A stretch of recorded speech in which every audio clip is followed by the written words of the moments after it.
आज हम डिस्कस करने जा रहे हैं एक नया क्वेश्चन को, जो एक काफी अच्छा क्वेश्चन है, कंसेप्चुअल टाइप का क्वेश्चन है। इससे आपको बहुत कुछ सीखने को मिलेगा। ठीक है, देखिए इस क्वेश्चन को। क्वेश्चन में कह रहा है f of x cos square x minus sin square x minus 1 by root under x square plus 1 minus 1 x not equal to 0 पर और x equal to 0 पर वैल्यू k दिया हुआ है। कह रहा है is continuous at x equal to 0। Then find k।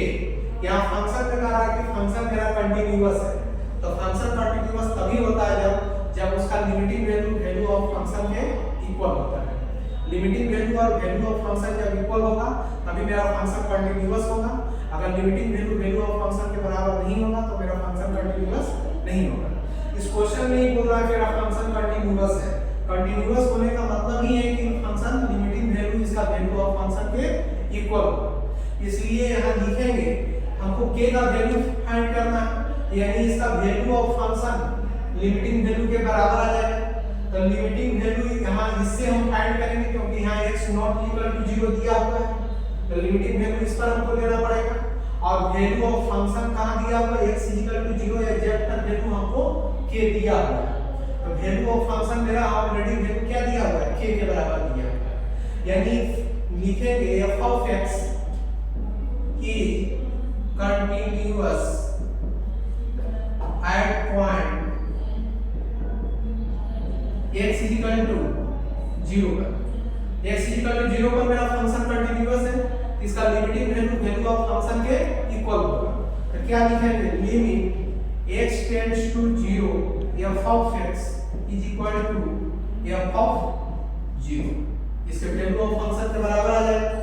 अब देखिए limit x tends to 0 f of x का वैल्यू क्या दिया हुआ है, cos square x minus sin square x minus 1 upon root under 1 plus x square minus 1 is equal to दिया हुआ है f of 0 पर वैल्यू क्या दिया हुआ है, k दिया हुआ है।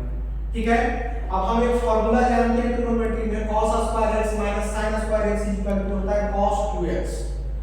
उस फार्मूला का यहां हम यूज करेंगे, limit x tends to 0 cos 2x minus 1 by root under 1 plus x square minus 1 दिया हुआ है। हम क्या करते हैं, इसका कंजुगेट से ऊपर नीचे हम मल्टीप्लाई कर देते हैं। इसके कंजुगेट से हम ऊपर नीचे डिनोमिनेटर के मल्टीप्लाई कर देंगे। कंजुगेट में क्या होगा, root under 1 plus x square plus 1 by root under 1 plus x square plus 1 is equal to क्या मिला, k मिला। ठीक है, अब देखिए इसको सोल्व करने के लिए अब इसको लिमिट x टेंड्स टू 0 करेंगे। यहाँ cos 2x माइनस 1 है, यहाँ माइनस साइन हम कॉमन ले लेते हैं, 1 माइनस cos 2x कर देते हैं। ठीक है, अपॉन यहाँ इसको हम a मान लेते हैं, इसको b मान लेते हैं, a minus b into a plus b के फॉर्म में आ गया। इसको क्या लिख सकते हैं, a square minus b square. तो a square minus b square जैसे ही करेंगे ये रूट मेरा क्या हो जाएगा, कैंसिल हो जाएगा। तो क्या मिलेगा, 1 प्लस x स्क्वायर माइनस 1 रहेगा। अब ऊपर में क्या रहेगा, यहाँ ऊपर में जस्ट मल्टीप्लाई हो जाएगा, root under 1 plus x square plus 1 हो गया इज इक्वल टू क्या लिखेंगे, k के बराबर आ गया। 1 से मेरा 1 यहाँ कैंसिल हो गया।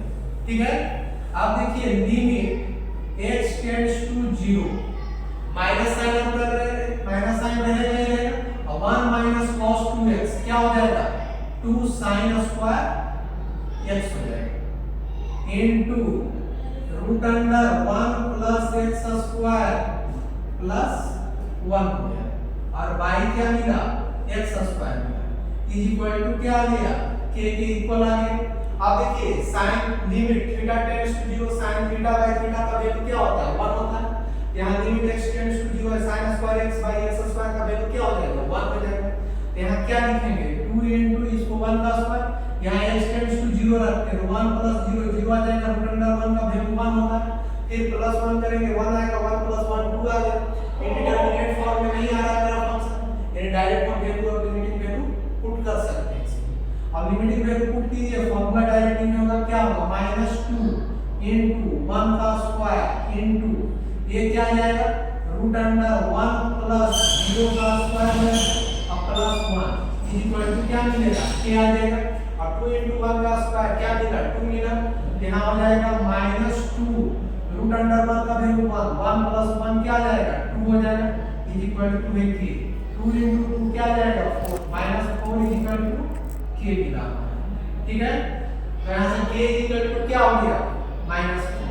k बराबर ही वैल्यू हमको फाइंड करने के लिए k का वैल्यू हमको मालूम होगी, k का वैल्यू -4 होगा। ठीक है, इसमें मुख्य रूप से कांसेप्ट यही सीखना है कि जब भी कोई फंक्शन कंटीन्यूअस करता है उसका लिमिटिंग वैल्यू ऑफ फंक्शन के इक्वल होगा। उसी कांसेप्ट